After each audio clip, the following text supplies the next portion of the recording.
Taste the Daily.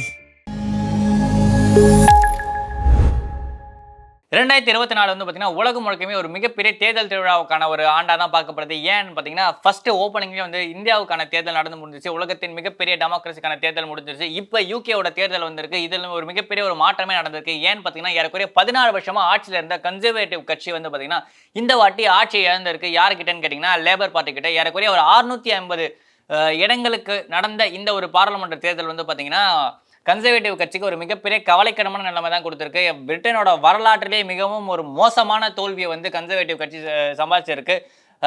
இந்த இடத்துல வந்து பார்த்தீங்கன்னா, இந்திய வம்சாவளியை சேர்ந்த பிரதமர் ரிஷி சுனக் அவரோட பிரதமர் பதவியை இழக்கிறார்.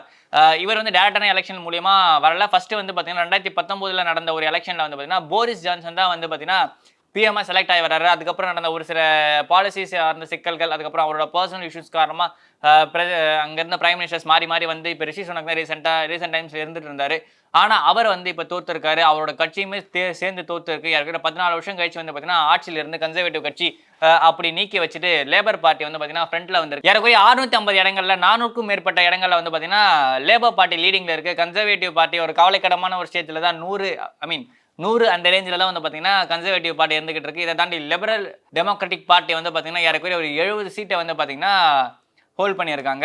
2019 தேர்தலில் வந்து பார்த்தீங்கன்னா லேபர் பார்ட்டி ஏறக்குறைய 203 சீட்டை மட்டும் தான் பெற்றிருந்தாங்க. ஆனால் போரிஸ் ஜான்சன் தலைமையில் ஆன இந்த கன்சர்வேட்டிவ் கட்சி ஏறக்குறைய அந்த மெஜாரிட்டி லைனை கிராஸ் பண்ணியிருந்தாங்க. ஆனால் இந்த வாட்டி அது அப்படியே ரிவர்ஸாக மாறி இருக்கு. ஃபர்ஸ்ட் கிடைச்ச இடத்த விட வந்து பார்த்தீங்கன்னா கன்சர்வேட்டிவ் கட்சி ரொம்பவே கம்மியாக தான் வாங்கியிருக்காங்க. அது மட்டும் இல்லாமல் இந்த வாட்டி லிபரல் டெமோக்ராட்டிக் பார்ட்டி வந்து பார்த்தீங்கன்னா கவனிக்கத்தகையான ஒரு நம்பர்ஸை வாங்கியிருக்காங்க. முக்கியமான விஷயமா நம்ம பார்க்க வேண்டியது யாருன்னு பார்த்தீங்கன்னா, அந்த கேர் ஸ்டாமர். அவர் தான் வந்து பார்த்தீங்கன்னா இந்த கட்சியை முன்னெடுத்து கொண்டு போயிருக்காரு. லேபர் பார்ட்டியை 2015 தான் ஃபர்ஸ்ட் அவர் எம்பி ஆகிறாரு. ஏறக்குறைய ஒரு 10 வருஷம் 10 வருஷம் கூட முழுசா கிடையாது. 9 வருஷத்துல வந்து பார்த்தீங்கன்னா ஒரு பிரைம் மினிஸ்டரே ஆக போறாரு பிரிட்டன். அவர் தான் எக்ஸ்பெக்ட் பண்றாங்க. இன்னும் சாலிடான இன்ஃபர்மேஷன் வரல. ஏன் அப்படின்னா இவர் தான் வருவார்னு ஏன் அப்படி சொல்றாங்கன்னு பார்த்தீங்கன்னா, அவரோட கட்சிக்குள்ள நடந்த தேர்தலே வந்து பார்த்தீங்கன்னா தலைவருக்கான நடந்த தேர்தலே வந்து பார்த்தீங்கன்னா அவர் வந்து 50% அதிகமான ஒரு ஓட் ஷேரை கட்சிக்குள்ளேயே வாங்குறாரு.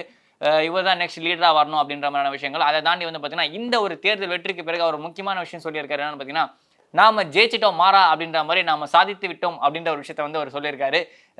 இதை தாண்டி இன்னும் முக்கியமான விஷயம்லாம் என்னன்னு பார்த்தீங்கன்னா, த சேஞ்ச் பிகின்ஸ் அப்படின்ற ஒரு வார்த்தையும் அவர் சொல்லியிருக்காரு. மாற்றம் தொடங்கி விட்டது அப்படின்ற விஷயம் தான்.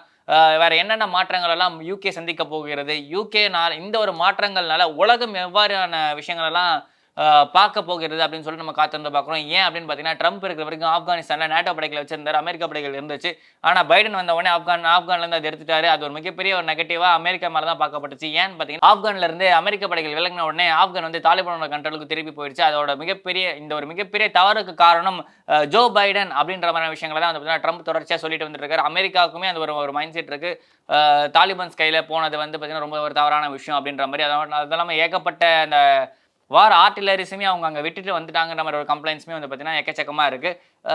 இருந்தாலுமே அமெரிக்காவோட எலெக்ஷனுமே அப்கமிங்கில் இருக்கு. அக்டோபரில் வந்து பார்த்தீங்கன்னா அக்டோபர் நவம்பர் போல் அமெரிக்காவோட தேர்தலுமே வந்து பார்த்தீங்கன்னா நமக்கு தெரிஞ்சிடும். அமெரிக்காலையுமே அடுத்து யார் வரப்போறா அப்படின்ற ஒரு விஷயமே நமக்கு தெரிஞ்சிடும்.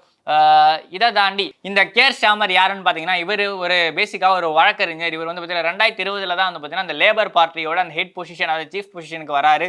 அந்த பொசிஷனுக்கு வந்ததுக்கப்புறம் அவர் என்ன சொல்றாருன்னு பார்த்தீங்கன்னா, இந்த ஒரு மாபெரும் கட்சியை புதிய நம்பிக்கையுடன் ஒரு புதிய சகாப்தத்தை நோக்கி அழைத்து செல்வதே என் நோக்கம் அப்படின்ற மாதிரி விஷயங்களை அவர் சொல்றாரு. என்ன அப்படின்னு பார்த்தீங்கன்னா, ஒரு மிகப்பெரிய ஒரு விஷயத்தை நோக்கி செல்வோம் அப்படின்னு அவர் சொல்லி ஏறக்குறைய 4 வருஷத்தில் அவர் செஞ்சும் காமிச்சிருக்காரு. புதிய பிரிட்டன் பிரதமருக்கு வாழ்த்துக்கள். வெயிட் பண்ணி பார்க்கலாம் என்னென்ன நடக்க போகுது அப்படின்னு சொல்லிட்டு. தொடர்ந்து இது போன்ற செய்திகளுக்கு இணைந்திருக்கும் நாதஸ் மீடியாவுடன் நன்றி. நான் உங்கள் ஆர்பி.